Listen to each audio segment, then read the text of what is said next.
because my ideal clients are big empaths with big hearts here to heal the world. This is one topic that I work with almost daily. I am talking about boundaries. And so, a quick note, having good boundaries does not mean you need to close your heart to the world. Quite on the contrary. So in this video, we are talking about what are good boundaries and why are they essential if you want both autonomy and intimacy.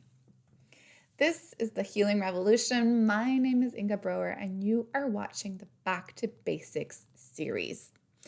In the series, we take one key concept about energy healing, break it down so that you can fully understand it, so that your left brain can feel relaxed about it, and you can move forward and become exactly who you are.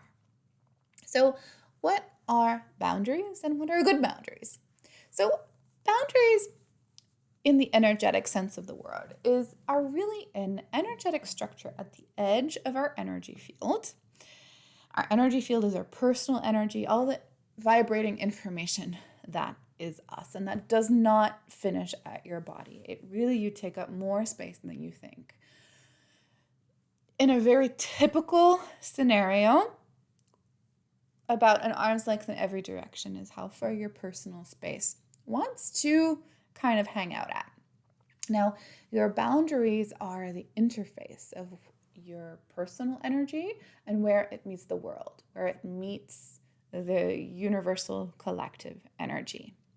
Now, if your boundaries are really rigid and solid, you're going to have the experience of feeling really separate and disconnected from the world around you. And if they're really far out and really open, you might have the experience of feeling quite overwhelmed and oversensitive, feeling everything in the collective and having difficulty coming back to your autonomy. So, good boundaries allow you to negotiate both those things, both being in your own space, being in your own energy, and being in your own autonomy, and being intimate with the world.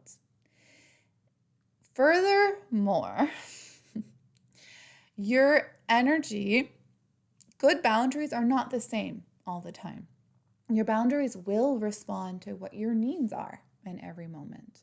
So when you're out in nature with only people you adore and your pets and everything is way open, it might be a time to let your boundaries dissolve, let you become one with nature, with all that you love. At another time, if you're going through, a mall, and it's a bit of a sketchy, shady mall, and you can feel there's all sorts of icky energy happening there, you want to be able to contain your energy, kind of wall it off enough so that you can just be in your personal space. So, why are they essential for autonomy and intimacy? Well, our life straddles both desires, and a relationship straddles both desires as well. And so your boundaries really are the interface there. And so they're there as much to keep the outside world out or in, but they're also there to contain your energy. So let's talk about the first part first. Your interface with the outside world.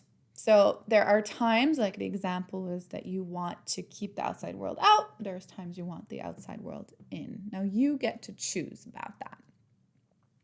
You can also choose, you can configure, like you can imagine that your boundaries are kind of like a computer program, and you can configure them.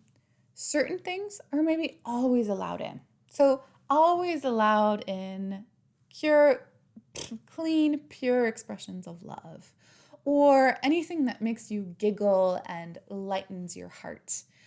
Or what else?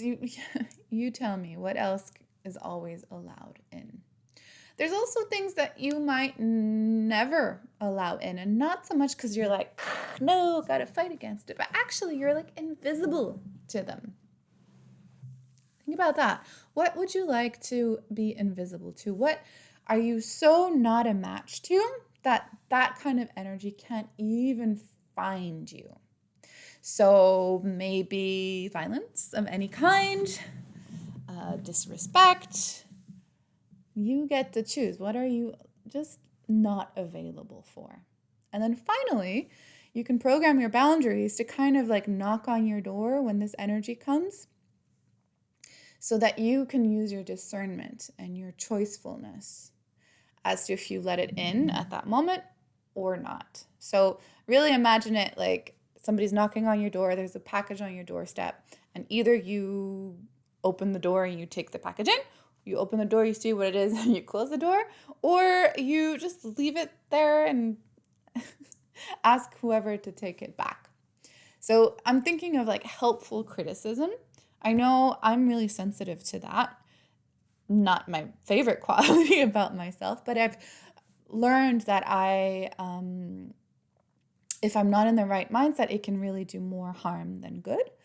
And if I'm in the right mindset, it can do so much good. So I need to use my discernment to when that can come into my field. And then finally, your boundaries are not just for modulating what's happening from the outside world.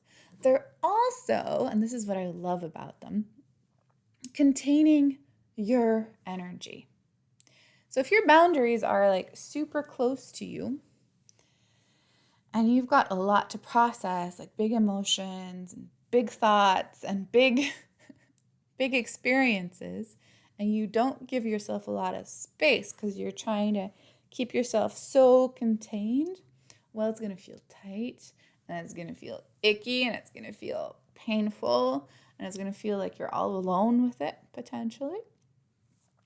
And if you give yourself sort of no boundaries, well, everything kind of slips from you. And that's not always appropriate. So if you're at work and you're having a bad day and then somebody says something and you're weeping all of a sudden, so that energy isn't contained.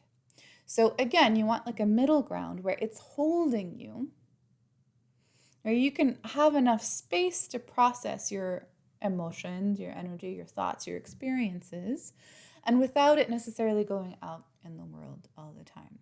And again, in relationship, where we're straddling autonomy and intimacy, these are important, good skills to have. So that was it for today's video on boundaries. If you enjoyed this, you are sure to enjoy other videos in this series of Back to Basics of Energy Healing. Subscribe, have a look at the other videos, and I will see you in the next video.